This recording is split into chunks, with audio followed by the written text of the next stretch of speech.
मुकेश पहलवान ने आम्बेडकर चौक चक्करपुर में जनसभा को संबोधित किया। भारी भीड़ ने इशारा कर दिया कि मुकेश पहलवान के मुकाबले दूर दूर तक कोई नहीं है, क्योंकि लोकतंत्र में भीड़ ही बता देती है कि जीत पक्की है। चक्करपुर की जनता और आसपास के गांव वासियों ने मुकेश पहलवान का पगड़ी पहनाकर स्वागत किया। मुकेश पहलवान के जोरदार भाषण से सबको प्रभावित किया। उन्होंने कहा कि मैं इसी गांव का बेटा हूं और मैं अपना फर्ज निभाऊंगा। मैं बाहर से आकर यहां बिल्डिंग और प्राइवेट हॉस्पिटल खोलने वालों में नहीं हूं। मेरा मकसद राष्ट्र सेवा और समाज सेवा है, वह मैं पूरे जीवन भर करता रहूंगा।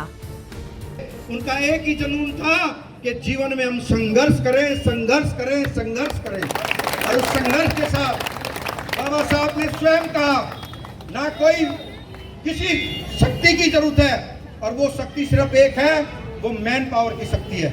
अगर जो मैन पावर मेरे साथ खड़ी है, मेरे बुजुर्गों का मेरे साथ आशीर्वाद है, मेरा युवा साथी मेरे साथ खड़ा है, मेरी मातृशक्ति मेरे साथ खड़ी है, तो मैं हक के साथ कह सकता हूं, टिकट भी हमारी होगी और जीत भी हमारी होगी।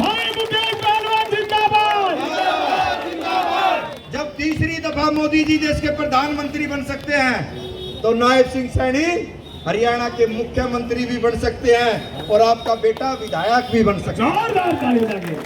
इसी माहौल के साथ के लिए हम सोचते हैं पीजीआई आना चाहिए। हमारा ये उद्देश्य नहीं है बिल्डिंग बनाने के बाद हम हॉस्पिटल बनाएंगे, हमारा कोई ऐसा टारगेट नहीं है, क्योंकि हम बाहर से नहीं आए, आपके परिवार के सदस्य हैं। जो परिवार का सदस्य है वो हमेशा अपने सम्मान के लिए लड़ता है, और हम आपके सम्मान के लिए लड़ेंगे। और लगे हमें कि वास्तव में ही आपके सम्मान में जो बाबा ने कहा अभी कि जो ये 12 गांव की पगड़ी मेरे सिर पे रखी थी, बाबा विश्वास करना, ये माला, बड़ी माला और जो पगड़ी आपने मेरे सिर पे रखी है, पंडित लक्ष्मीचंद का देवता हूं, आपकी इज्जत में फर्क नहीं आने देगा। विश्वास करें हम सब लोग, और उस दिल से मेहनत करने का जुनून था कि वास्तव में कुछ ना कुछ नया करना है। आज हमें लगता है कि हमारे यहाँ पर वजीराबाद गांव में एक बड़ा स्टेडियम बने, और वजीराबाद वैसे भी पहलवानों का गांव रहा है। हमें लगे चक्करपुर के बच्चे भी व्यायाम वजीराबाद जाके कर रहे हैं, डूंडाड़ा से भी वजीराबाद आ रहे हैं, शहर से भी लोग वजीराबाद आ रहे हैं। और लगे कि गुड़गांव जिले का कोई भी इंसान हो, जब वो कॉमनवेल्थ, एशियाड और ओलंपिक में मेडल लेके आएगा, हमारे जिले का भी नाम रोशन करेगा, हमारे प्रदेश का नाम भी रोशन करेगा। और मैं आपसे यकीन के साथ कह सकता हूं, हमेशा खिलाड़ी वही बनता है जिसके अंदर जज्बा मजबूत होता है।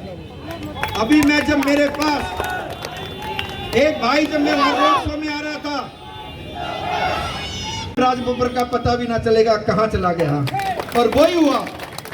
और राव साहब ने पहली दफा राजनीति के 40 साल के इतिहास में जो प्रोग्राम मैंने किया, उस प्रोग्राम में राव साहब ने स्वयं कहा कि 40 साल की राजनीतिक में गुड़गांव में मेरा आज तक ऐसा स्वागत नहीं हुआ जैसा मेरे बेटे, मेरे भाई मुकेश पहलवान ने किया। भाई मुकेश पहलवान जिंदाबाद।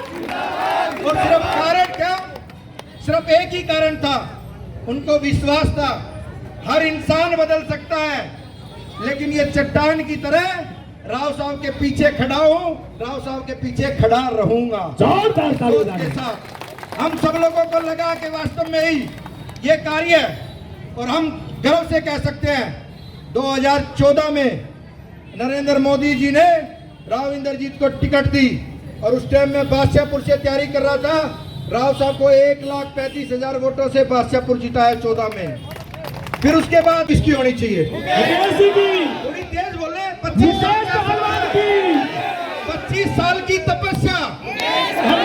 अगर जो तपस्या हमारी है और संघर्ष हमारा है और काम हमने किया है, तो भाई अब की बार 12 में चौधर आनी चाहिए। और 12 की चौधर आएगी तो हमें पक्का विश्वास है, चाहे मैंने गांव-गांव जा जाके एक एक काम गली गली में ढूंढ के खुद स्वयं आपके काम करूंगा। जो विधायक आपके पास कभी आया नहीं, मैं तो आपका बेटा हूं, आपका भाई हूं, मन से काम करूंगा। और मन से काम करने के बाद यही मेरा संकल्प है कि हमारा चक्करपुर भी बढ़िया हो, हमारा वजीराबाद भी बढ़िया हो, हमारा कन्हई भी बढ़िया हो। और लगे वास्तव में जिस नहीं पता प्रोग्राम कैसा होगा, और मन में एक वो थी कि इतनी तैयारी के बावजूद कभी प्रोग्राम में कोई विघ्न ना हो जाए। धर्मवीर जी, मैं दिल से आपका आभारी हूँ और आप सबका, क्योंकि आप सब ने बारिश आने के बावजूद भी आपकी हिम्मत इतनी स्ट्रॉन्ग थी कि मुझे लगा कि वास्तव में ही मेरा पूरा का पूरा गांव और मेरे 12 गांव की सरदारी कंधे से कंधा मिला के मेरे साथ हैं। आप इसी तरह मात्र सिर्फ 70 दिन की बात है, सभी मीडिया के साथी, छायाकार बंधु, सभी इलेक्ट्रिक मीडिया के साथी, छायाकार बंधु, आप सबका मेरे अपने गांव में आप सबका स्वागत, अभिनंदन है। साथियों, इंसान के अंदर मेहनत करने का जज्बा होना चाहिए और जो मेरी ये गारा लगी आज यहाँ पर पैर पे, विश्वास दिलाता हूँ अगर जो इस गारा को इस गांव से दूर नहीं किया तो मुझे लगेगा कि मैंने जीवन में कभी कोई काम नहीं। मैं आपसे ये जानना चाहती हूँ कि जनता उन्हें इतना प्यार यहाँ पे क्यों दे रही है, जो मतलब इतनी गर्मी में वो फिर भी मुकेश जी के यहाँ पे आए हुए हैं, तो जनता इतना प्यार उन्हें क्यों दिखा रही है? मैम, प्यार के बदले प्यार तो मिलता है ना, तो जनता भी उनको प्यार दे रही। उन्होंने जिस तरह से निस्वार्थ भाव से जनता की सेवा करी तो जनता उनको प्यार दे रही बदले में। आपको क्या लगता है मुकेश जी इस बार इलेक्शन जीतेंगे? हम तो चाहते हैं कि 200% वो जीते और हम चाहते ही नहीं, हमारे दिल की इच्छा और हम यकीनन कहते हैं कि वही जीतेंगे। क्या आप मुकेश जी के बारे में कुछ बोलना चाहेंगी? मैं बस इतना ही, जितना मैं मुकेश जी को जानती हूँ, जितनी बार उनको देखा है, मिला, मैंने लोगों की मतलब निस्वार्थ भाव से सेवा करते देखा है। मैं चाहती हूँ ये इंसान इलेक्शन जीते और सिर्फ अभी कुछ लोगों की कर रहे हैं, मैं चाहती हूँ पूरे गुड़गांव की करे, गुड़गांव को एक स्वर्ग सा बनाए, जितना ज़्यादा वो हो सकता है वो डेवलप करेंगे, ये हमारी आशा है। क्योंकि गुड़गांव में सबसे ज़्यादा इंफ्रास्ट्रक्चर खराब है, रोडों की, सड़कों की, जगह जगह पे, तो वो मुकेश जी जैसे ईमानदार इंसान ही जो आएंगे तो ही आगे बढ़ सकता है। Thank you.